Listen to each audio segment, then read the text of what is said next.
Allez, feu. Alex, la traditionnelle question, là qui plus est avec ce partage de points, le verre est plutôt à moitié vide ou moitié rempli après ce match? Là, c'est 50-50, non? Qu'est-ce que t'en penses? Vraiment à Non, moitié. en fait, il y a des fois je suis frustré quand on gagne, il y a des fois je suis pas content quand on fait un match nul, mais il m'est dur de trouver en fait une faille. Alors oui, on aurait pu mieux faire, on a raté une pénalité, on aurait pu mieux sortir du camp 2 fois, on aurait pu se retenir sur des soutiens offensifs peut-être. Mais en fait, je dois aussi être objectif et me dire que ce soir, il est difficile de regarder quelque chose qui n'a pas ou qui a très mal fonctionné. On avait demandé aux joueurs avant la partie de rectifier le tir depuis 15 jours sur notre aspect défensif qui a fait notre socle fort l'année dernière. Et on est capable de bien agir à Dax en ce secteur-là. Et on a été capable, me semble-t-il, ce soir, de faire preuve de beaucoup de caractère, d'organisation et d'un état d'esprit, me semble-t-il, en tout cas, sur les phases de contact et de combat, digne d'une équipe de Pro D2. Donc je leur ai dit que j'étais déçu pour eux parce que j'ai vu de la tristesse dans le vestiaire un petit peu. Des joueurs abattus parce qu'ils avaient tout donné, ce qu'ils avaient dans le JD. Et que ça n'a pas suffi. Mais que voilà, aujourd'hui, on est en premier match d'un bloc de 6 et que d'autres matchs arrivent. Il faut être capable d'aller chercher des points ou récupérer des points rapidement pour continuer à croire à notre aventure. Ça n'a peut-être pas été spectaculaire pour un public qui attendait des essais, mais quelle intensité, et de grosses défenses qui se sont répandues, c'est un point vraiment très positif. En fait, la base de notre projet et la base de ce sport, il y a des éléments essentiels. La défense, la conquête et le jeu au pied. Aujourd'hui, quand tu vois que ton équipe elle est à l'image de son état d'esprit quotidien parce que ce secteur-là, elle agit bien.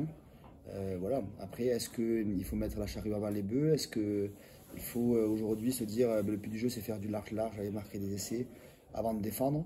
On s'est rendu compte que sur des matchs précédents, ça n'était pas en adéquation avec ce qu'on voulait mettre en place. Aujourd'hui, sur ces critères-là, me semble-t-il, l'équipe a fait preuve de caractère.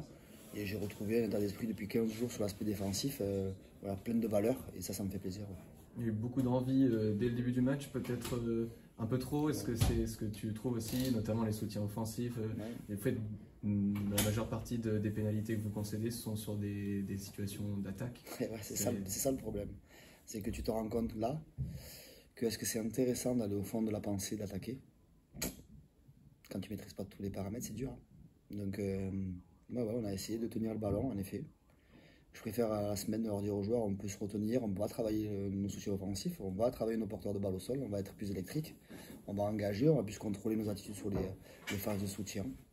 Ça, c'est des choses qu'on peut contrôler, c'est un paramètre qu'on peut contrôler, en tout cas qu'on va essayer de développer et performer. Ça n'a pas suffi aujourd'hui, mais je préfère dire aux joueurs, attention les mecs, on va réguler un petit peu, être plus propre, finir vers en haut, pas finir vers en bas, que leur dire, non, il faut mettre la tête dans le bordel. Donc sur ça, ils l'ont mis. Ensuite, je n'irai pas sur des domaines que j'ai pas envie d'aller. Bon entendeur. Grosse fin de match, vous êtes mené 6-0 à 20 minutes de la fin, vous revenez à 6 partout. Il y a presque des opportunités d'aller encore plus loin que ce 6 partout. Est-ce qu'il y a de la frustration de certaines situations de fin de match? C'est un choix, on en discute avec Tanguy sur le 6-3. Quand Ben il se fait, je pense, détruire sur le plaquage de Jalagonia. On réfléchit à ce moment-là, est-ce qu'il va prendre un carton? On ne sait pas. Est-ce que c'est opportun à 6-3?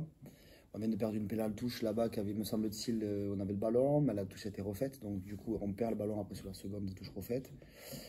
J'avais le sentiment qu'il fallait assurer un nul d'abord, prendre 2 points, avant de se projeter sur tenter d'aller chercher 4. Assurer 2 dans la situation aujourd'hui comptable, me semble-t-il, c'était la situation la plus raisonnable qui correspondait le plus à ce qu'on était capable de faire. On a mis du temps à aller dans le camp adverse aussi, et qu'on a les peu d'opportunités qu'on a eues, qui sont offertes à nous par la pénalité, parce qu'on a essayé par la même, mais ça n'a pas marché. Elles n'étaient pas nombreuses, et que je pensais plus judicieux, donc c'est vrai que c'est un choix. On a discuté avec Tanguy, mais j'ai pris la décision de demander 3 points, et je trouvais ça avec plus de bon sens et plus raisonnable que d'aller chercher ou tenter une victoire. Alors oui, si on marque l'essai sur le ballon porté derrière, c'est très beau. Est-ce qu'on était capable? Oui. Est-ce qu'on aurait marqué sûr? Non. Et donc dans le 50-50, vers à moitié plein, vers à moitié vide, toujours le même débat. En tout cas, je préférais prendre 3 points. Ouais. Cette dernière mêlée, il y a peut-être 6000 perdus qui l'ont vu, 6000 interprétations possibles. Du coup, 6000 fois 2 yeux, ça fait 12 000. avec des choix, des interprétations de chacun. Sincèrement, je sais pas. Je n'ai pas envie de passer le peu de ma vie à contester l'arbitrage. Franchement, je sais pas, je regarderai à tête reposée. Est-ce que c'est une bonne décision, mauvaise décision? Franchement, je n'ai aucune idée sur le live. C'est des mieux placés. Il y a un arbitre de touche qui est à 5 mètres. Il dit qu'il n'y a pas de faute, il n'y a pas de faute. Moi, franchement, j'ai pas envie de débattre sur ça. C'est pas polémique. Je trouve qu'il y a des moments, des fois, qui sont opportuns à contester quelque chose, parce que c'est le sentiment. D'autres qui seraient opportuns, mais qu'il faut être aussi en maîtrisant le sang-froid. Aujourd'hui, j'ai aussi ce poste de responsabilité avec un engagement pris par les 30 managers de 14 Pro D2 auprès de la direction de l'arbitrage, qui sont Romain Poitier et Mathieu Rénal, pardon, avec un process qui est clair. Aujourd'hui, si à la vidéo on voit des choses sur lesquelles on n'a pas été d'accord, on fera le process qui est demandé.